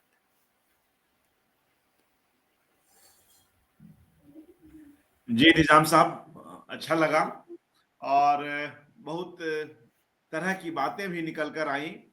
आपने उनके कुछ एक नाटकों की भी चर्चा की।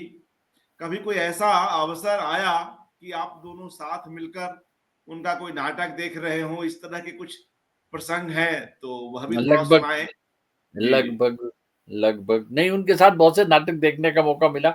हमारे एक और साहब हैं, भानु भारती साहब, जी आप जानते हैं, जी बड़े बड़े बड़े निर्देशक और ड्रामे लिखने वाले भी हैं वो। तो उन्होंने भी किया, बोले उस पे करूंगा देहांतर वगैरह, सांसें लेके, ये उर्दू के नाटक। मैंने कहा ना, मैं उनका यूं समझिए कि दोस्त कम, प्रशंसक ज्यादा हूं। तो पढ़ता रहा उन्हें, और इसमें प्रशंसा, मेरी प्रशंसा में मैंने कभी अपने असहमति को, हम लोगों में सहमतियां नहीं है, हम असहमति की बुनियाद पर दोस्त हैं। अगर हमारी जिंदगी में, नहीं ये सच कह रहा हूं आपसे, जी ये जी कम जी लोगों को समझ में आता है, शायद इसीलिए हमारी दोस्ती में इतना लंबा, ईश्वर करे आप भी दुआ कीजिएगा अब आखिरी जमाने में कोई गड़बड़ सड़बड़ नहीं नहीं, उनकी कुछ तरफ से नहीं न होगा। हो, जरा उनकी तरफ से न हो। तो नहीं नहीं। नहीं, मैं ये कह रहा कि इतने वर्ष वो इसीलिए रहे कि हम दोनों सहमत नहीं हैं, हम जी एक दूसरे का एडिशन नहीं है। मसलन वो गालिब के आशिक है, मैं मीर का आशिक, और मैं मीर पर स्ट्रेस करता हूँ, गालिब को। बहरहाल ये एक अलग मुद्दा है। लेकिन हमारी जिंदगी में हमारी दोस्ती की बुनियाद जो है वो असहमतियों पर है। We are agree to disagree, इसलिए हम एग्री हैं एक दूसरे के साथ। बिल्कुल बिल्कुल। तो अब जैसे उर्दू स्क्रिप्ट को ले लीजिए, तो हम दोनों के बीच में बड़ा फसाद है। क्या? गालिब और मीर ही नहीं, उर्दू स्क्रिप्ट को लेकर भी फसाद है। जाहिर है कि उन्हें हिंदी के आदमी है, उन्हें चाहिए कि वो कहेंगे कि नागरिकरण हो जाना चाहिए उर्दू का। मैं उर्दू का शायर हूं, मैं कहूंगा नहीं, मुझे उर्दू का जो चित्र आता है वो ज्यादा अच्छा लगता है। तो बहरहाल ऐसे हाँ, कई घरेलू मामलात में भी हम दोनों के अब रिश्ते पारिवारिक भी हो गए हैं। उसके बावजूद भी, पारिवारिक का मतलब इस तरह के अब रिश्ते हैं हमारे के अब लोग मानते ही हैं कि साहब इनका तो एक दूसरे की तारीफ ही करेंगे, तारीफ वो उन्हें दिखाई दे रही है। इनफैक्ट तो हमारा सारी असहमतियों से भरा पड़ा है मामला। जी अब असल में जी क्या है कि आप जब चश्मा लगा के, रंगीन चश्मा लगा के जो देखना चाहते हैं वही दिखाई देता है। मैंने जो उनकी कविता को इस तरह समझाने की कोशिश की है, तो मैं तो, एक उर्दू का रीडर किस तरह हिंदी की कविता समझने की कोशिश करता है, जी जी बिल्कुल। तो मैं तो उनकी आलोचना को भी अपनी आलोचना से समझने की कोशिश करता हूँ। अब जैसे हमारे, मैंने जब कहा कि आपकी बात मुझ तक तरसील नहीं हुई, तो पुरानी बात है, लेकिन मतलब इस तरह मिसाल में दे रहा हूँ। तो उन्होंने कहा कि तरसील क्या है, मतलब संप्रेषण कहिए ना। मैं को जैसे संप्रेषण मेरी समझ में नहीं आया, वैसे तरसील आपकी समझ में नहीं आया। क्या नहीं, पर आपके आगे है ना, मैंने कहा नहीं। तो अब ये ऐसी बात, तो ये छोटे छोटे आपको दिखते हैं, लेकिन वो बड़ी असहमतियां हैं उनमें। और ये असहमतियों के बावजूद, जैसे मैं ये कहता हूं कि शायरी जो है वो यूं है, वो कहते हैं ये है। सुन, एक शेर मीर का सुन लें ताकि मेरी बात साफ हो जाए। मीर का शेर है कि कहते तो हो यूं कहते, आप भी वाह! कवि हैं इसलिए गौर कर लीजिए जरा सा। कहते जी। तो हो यूं कहते, यूं कहते जो वो आता। कहते तो हो यूं कहते, यूं कहते हाँ, जो वो आता। सब वाह! कहने की बातें हैं, कुछ भी न कहा जाता। ठीक है साहब। जी, अब जी, जी। इसी शेर को फराक साहब ने कहा है, हुँ, तुम मुखातिब भी हो, करीब भी हो, तुमको देखें कि तुमसे बात करें। क्या बात है! क्या ठीक है, अगर मीर कह रहा है कि यूं कहते। हम मैं भी अभी फिराक के शहर से यही सोच रहा हूँ कि आपको हाँ, देखें कि आपसे बात करें। अरे रे रे। लेकिन अब वो कहते, मैं कहता हूं कि साहब जब मीर ने कहा है कि कहते तो हो यूं कहते, हाँ, मीर ने ये नहीं कहा है कहते तो हो ये कहते, ये कहते जो हाँ, वो आता। शिकायत एक ही है कि मैं bereft हूँ, मैं जुदाई के दिन काट रहा हूँ, उसमें मेरे साथ ये हुआ, ये हुआ, ये हुआ। वो कहता नहीं, मैं इसको यूँ कहता, ताकि उसे अपनी तरफ कर सकता माशूक को, प्रेमिका को, या उसे प्रेमिका ना सही, किसी और को अपने फ़ेवर में कर लेता। तो जी। कहते तो हो यूँ कहते, अब हुँ, यूँ माने इस तरह है, ये बिल्कुल, नहीं, बिल्कुल। मैं ये नहीं कहता, हुँ, मैं यूँ कहता। हुँ। जी, जी। तो अब लेकिन वो कहते हैं ये और यूँ एक ही है। मैं कहता हूँ यूँ जब कहेगा तो ये अपने आप आ जाएगा। अब देखिए ये हाँ। छोटी-छोटी जो कम कम मामूली असहमतियाँ हैं ये। ये तो आपके एक कविता की बुनियादी बात पे झगड़ा है। बहरहाल और कितना कितना सुंदर झगड़ा है।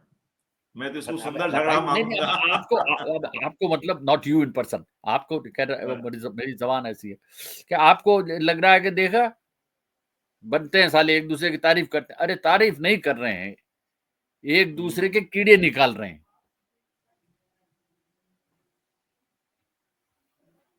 तो मेरे जी, अर्ज़ करने का ये मतलब। जी।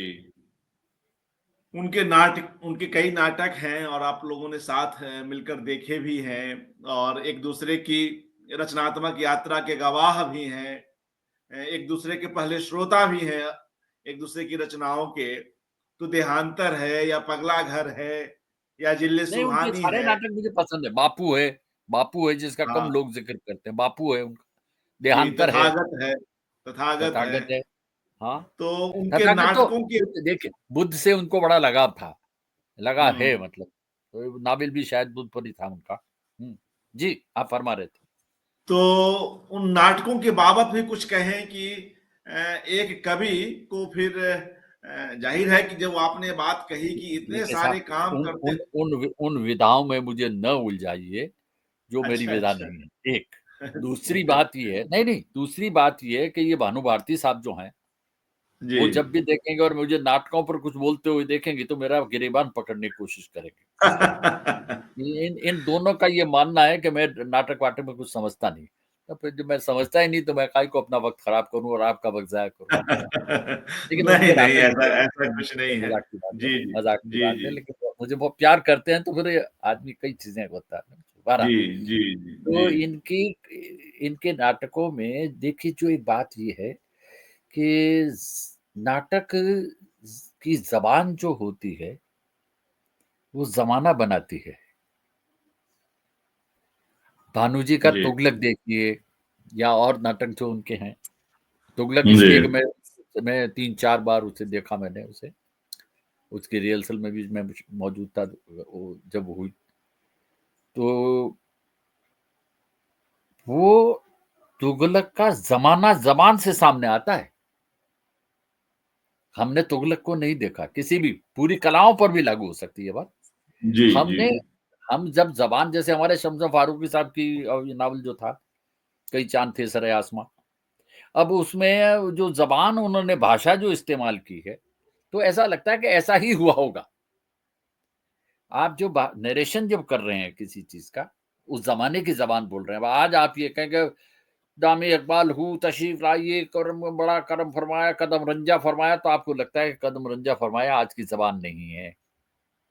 आज का उर्दू मुआशरा, मैं मुस्लिम और हिंदू मुआशरा नहीं कहता, उर्दू मुआशरा।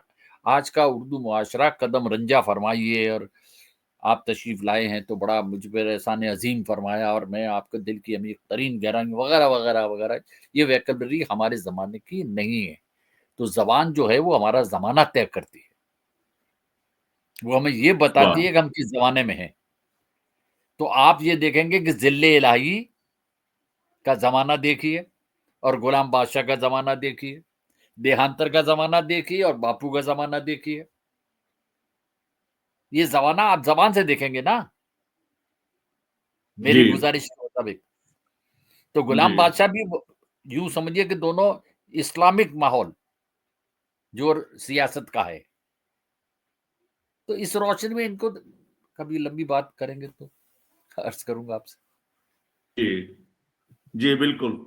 और मित्रों इस अवसर पर हमने अनुरोध किया था निज़ाम साहब से कि कुछ एक बहुत ही बहुमूल्य चित्र भी हैं जिसमें और लोग भी हैं, ये दोनों तो हैं ही, कुछ और लोग भी हैं और एक पूरा कालखंड भी है। तो उन चित्रों के बहाने भी कुछ बात हो तो अच्छा होगा। मैं पहले उन चित्रों को यहाँ पर दिखलाता हूँ, एक एक करके चलते हैं जी। और उस पर हम लोग देखिए आ जाए वह चित्र। नहीं नहीं, माफ कीजिएगा, ये उनकी पुस्तक का चित्र ये आ गया आखिरी है, लेकिन जी ये जी जी अब तक का आखिरी संकलन है कविताओं का। जी जी। इससे इससे एक आध कविता और पढ़ दें इस नवीनतम संकलन से, तब तक मैं उस कोलाज को निकालता हूं, उन चित्रों के कोलाज को देख और पढ़ अच्छा, लेंगे। जी जी, तो अब मैं समय इसमें से का, कोई एक पढ़ दें जो आपको प्रिय हो, और मैं मुझे तो ढूंढता सारी हूं प्यारी है। कि मुझे जी तो उनकी सारी कविताएं प्रिय हैं, उनको नहीं है, मुझे तो सारी प्रिय हैं। यार चलिए, बहरहाल अब जो खुल जाए वही ठीक है। इसका शीर्षक है खोजो। ये इत्तेफाक है, मेरे जानबूझ के कुछ नहीं कर रहा हूँ, आपके हुक्म की तामील में जो सामने आ गई वो पढ़ता हूँ। खोज इसका शीर्षक है। शब्द के बिना पाना तुम्हें संभव ही नहीं था। इत्तेफाक है कि शब्द पर ही है। शब्द के बिना पाना तुम्हें संभव ही नहीं था। बहुत खोजा उसे मैंने, भटकते घने जंगलों में, पर्वतों, घाटियों और बस्तियों में भी। आखिर मिला जब वह मुझे, मैंने पूछा तुम्हारे लिए। खोजो, कहा उसने। चलो, मैं भी चला चलता हूं तुम्हारे साथ खोजने कविता। तब से खोज रहे हैं तुम्हें हम दोनों। ये हम पर वाह इत्तेफाक है कि ये खुली। हम दोनों ही कविता ही को ढूंढ रहे हैं। वो दोनों पता नहीं आचार्य जी के कौन थे। मैं तो यही है कि उनके साथ साथ उनके पीछे पीछे हूँ और कविता को ढूंढ रहा हूँ। वो भी जी ढूंढ रहे हैं। ये हम जी। गोवा में हैं। मैं ये जी एक एक करके चित्र को ला रहा हूँ। जी जी हाँ, ये अब जो गोवा है में है। ये गोवा जी गोवा में है। जी जी, कब शायद किस, हाँ ओहो माफ कीजिएगा, ये अब चित्र जो है अब साल फिसल जा वाल तो रहा मुझे है। याद नहीं है। साहित्य हाँ एकेडमी का कोई फंक्शन था, उसमें हम दोनों जी थे। जी, अरे वाह जी, बहुत ही सुंदर तस्वीर है। और अगले अगले चित्र की ओर बढ़ते हैं जी। ये इधर से ऋतुराज जी हैं, प्रयाग जी हाँ। हैं, नंदकिशोर जी हैं और ये टोपी मेरी उछलते उछलते रोक, दोनों हाथों से दस्तार थामे हुए मैं हूं। वाह जी, ये कहाँ का चित्र है निजाम साहब? ये मेरा ख्याल है जयपुर का होना चाहिए या दिल्ली का होना चाहिए, ठीक से मेरी स्मृति में नहीं है। अच्छा पुराना है अच्छा, काफी। जी जी मौसम सर्दी का है। हाँ जी, और यह भी एक बहुत ही ये क्या, रियोकॉन की किताब थी। जी सुनते हुए बारिश इनका आचार्य जी का अनुवाद किया हुआ था और इस किताब जी को सबसे पहले मुझे दी गई है। मुझे दिखाना था इस किताब को। लोकार्पण बड़ा लफ्ज है। मेरी ऐसी हैसियत मैं नहीं मानता, हालांकि उन्होंने बहुत इज्जत दी मुझे। ये आचार्य जी हैं और बीच में हरीश बादानी हैं, जी जी जी जो अब नहीं रहे। हरीश जी बादानी जी, बहुत ही सुंदर और बड़े बड़े यादगार कवि तस्वीर है, जी। बिल्कुल बहुत ही शानदार तस्वीर है। और वह पूरा समय भी यानी यहाँ ये पर अब हाजिर ये है। मैं नेम मैंने जैसे अब उनके बारे में जो महाभारत के उद्योग पर्व के हवाले से बात कही थी, मुझे नहीं पता जी कि ये किताब उन्होंने मुझसे क्यों रिलीज करवाई। मैं नहीं जानता। लेकिन आज जब मैं अपनी गुमशुदा देर की गूंजती घंटियां देखता हूं, हाँ ये बताना भूल ही गया। मेरे हर कविता संग्रह की किताब की दो तीन को छोड़ दीजिए, दो चार को छोड़ दीजिए, बल्कि सारी किताबों के उन्वानात भी उन्हीं के दिए हुए हैं। अरे वाह वाह, क्या किताबों के बात नाम आचार्य जी के हैं, मेरे नहीं है। खैर, वाह। ये एक अलग बात थी। और जो जो इम्पोर्टेंट बात थी, ये बात मैं पहली बार कह रहा हूँ आपसे। पिछली बार हाँ किसी इंटरव्यू में मैंने नहीं कही, लेकिन ये किताब जो आज देख रहा हूं मैं अभी, तो मुझे लगता है कि ये रियोकॉन की कविताओं का ये अपना अनुवाद मुझसे क्यों रिलीज किया। आज मैं सोचता हूँ कि शायद जहनी तौर पर मुझे ये जैन पोइट्स और बुद्ध और ये इस तरह की मेरी कविताएं अगर आपने पढ़ी हो, गुमशुदा देर वाली, तो शायद जी लगे जी कि उन्होंने पहले से देख लिया हो कि आखिर तो ये इसी गर्त में जाना है इसको, किसी गड्ढे में गिरेगा जाकर। जी। जी, बहुत खूब, बहुत खूब। मुझे यहाँ पर मुज़फ़्फ़र अली और असगर वजाहत, एक फ़िल्मकार और एक लेखक, उनकी दोस्ती भी याद आती है।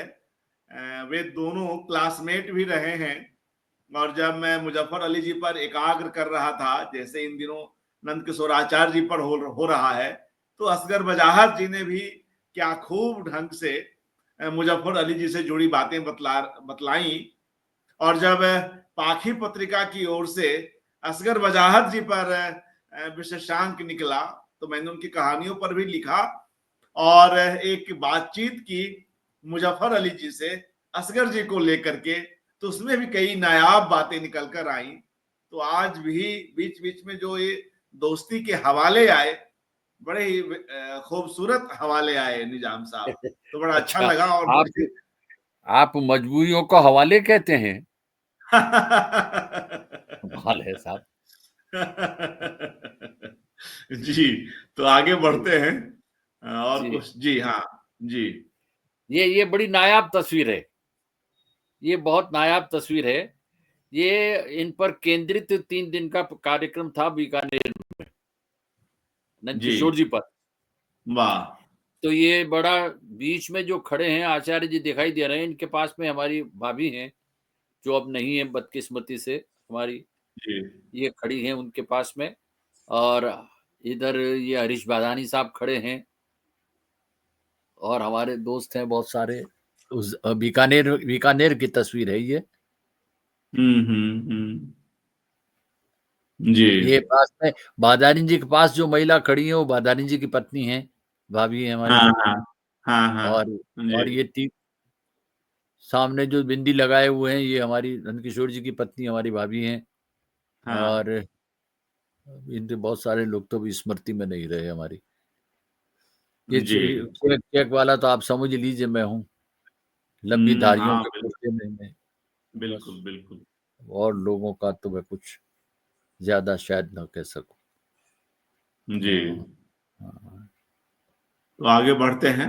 जी, जी, जी। और चित्रों को देखते हैं।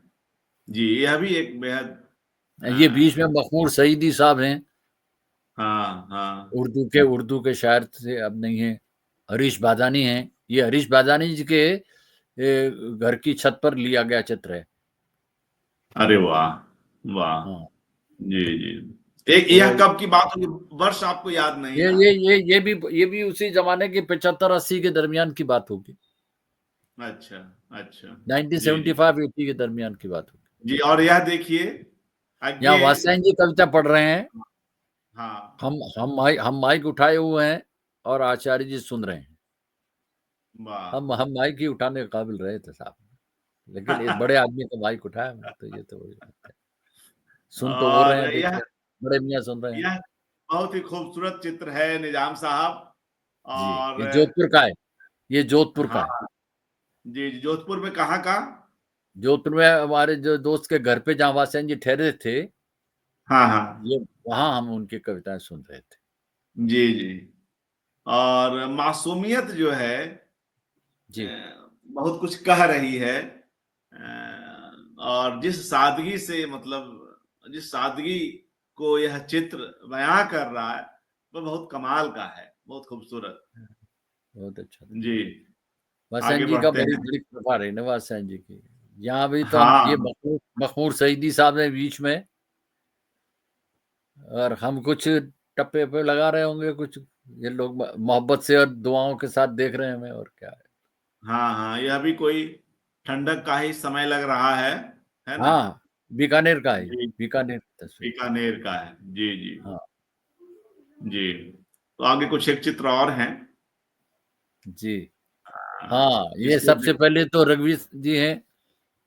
रघुवीर भाई गुजराती के लेखक, ज्ञानपीठ पुरस्कार जिन्हें मिला था। हाँ, जान रहे हैं ना आप, रघुवीर चौधरी। जी, मैं समझ गया। जी, बिल्कुल, बिल्कुल। हुँ। उनके पास में वो हैं मराठी वाले चंद्रकांत बांदी वडेकर साहब, अच्छा, अच्छा। मराठी, बंबई में रहते थे। उनके पास जी। आचार्य जी हैं, हुँ। उनके पास मैं हूँ। आगे का तो चित्र फोटो साफ नहीं है। हुँ, हुँ, हुँ। जी ये 4 तो बता दिए। ये भी, जी ये माउंट आबू का है, ये माउंट आबू का है। जी। तो माउंट अलग आबू अलग, में हाँ ये हमारी किताब रिलीज हुई थी, बयाज़ें खो गई हैं, उसका है, चित्र है। अच्छा, जी जी तो सब ऊपर के चित्र बताता हूँ। सबसे पहले तो नंद किशोर जी हैं, हाँ उनके पास में गिरधर राठी जी हैं, हाँ बिल्कुल। उनके पास प्रयाग जी हैं, हम्म। फिर मैं हूँ, फिर पीछे हमारे एक दोस्त हैं इकबाल कैफ, वो हैं, जोधपुर से आए थे यहाँ वहाँ। जी फिर ये दीपचंद हैं, जो इन्होंने ये किताब के प्रकाशक हैं, दीपचंद साकला, वाग्देवी वाले। जी जी इन 2 के बारे में तो नहीं गए, वही कुछ हो गए लोग, कोई तो। अब नीचे की तस्वीर में लेफ्ट टू राइट में, लेफ्ट में ये बशर नवाज साहब हैं, जी औरंगाबाद के शायर थे। और ये हमारी किताब थी, बयाज़ें खो गई हैं, वो रिलीज का मौका है। तो ये औरंगाबाद से हाँ। तशरीफ लाए थे बशर नवाज साहब। तो हम्म। फिल्मों में गाने भी लिखे और बड़े मॉडर्न पोइट्स थे, जदीद शायर थे। जी उसके बाद में बीच में गोपीचंद नारंग साहब हैं, प्रोफेसर गोपीचंद नारंग। जी उनके पास में बलराज कोमल हैं, जी। और इस बार आचार्य जी हैं। वाह। जी। और आगे एक दो और चित्र देख लेते हैं। जी, यह भी उसी अवसर का चित्र है संभवतः। हाँ, ये उसी अवसर का है। तो बीच में गोपी ये बलराज कोमल साहब हैं और आचार्य जी हैं। जी जी। तो इस तरह से, 1997 लिखा है इसमें, मार्च मार्च है 97। अच्छा, ये जो तो हमारी तस्वीर के, हमारे फोटो के पीछे जो लिखा है, ये मार्च 97 की है। वाह वाह। बज़ में गालिब की तरफ से था, ये दिल्ली दिल्ली का फोटो है। वो पिछले अच्छा बार भी अच्छा। दिल्ली का था, वो पिछले वाले उसी किताब के मौके का था। जी जी जी।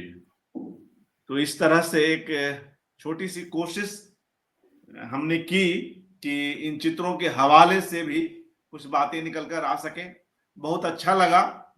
निजाम साहब, संस्मरणों के तो आपके पास खजाने हैं उनसे जुड़े हुए, और जहां वे हैं वहां आप भी हैं, क्योंकि आप दोनों एक ही हैं। एक हर्फ वे हैं, एक हर्फ आप हैं, और जब ये दोनों मिलकर एक शब्द बनते हैं, वह शब्द दोस्ती है। मैं यही वो आप कहूंगा। बनाते हैं ना? वो आपने बनाया है।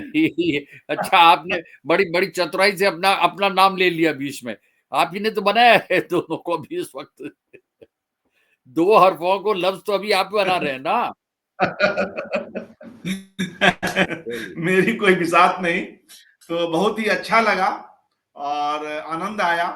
बहुत सारी बातें रह गई और आपने स्वयं कही कि साहब, इस अब जी वो गालिब का दस शेर सुनिए कि जिक्र उस परिवश का, उन्हें वो जब भी देखेंगे वो खुश हो जाएंगे। उनको खुश कर दें गालिब के शेर से कि जिक्र उस परिवश का, और हाँ, फिर बयां अपना, वाह बन गया रकीब वाह आखिर जो था राजदां अपना।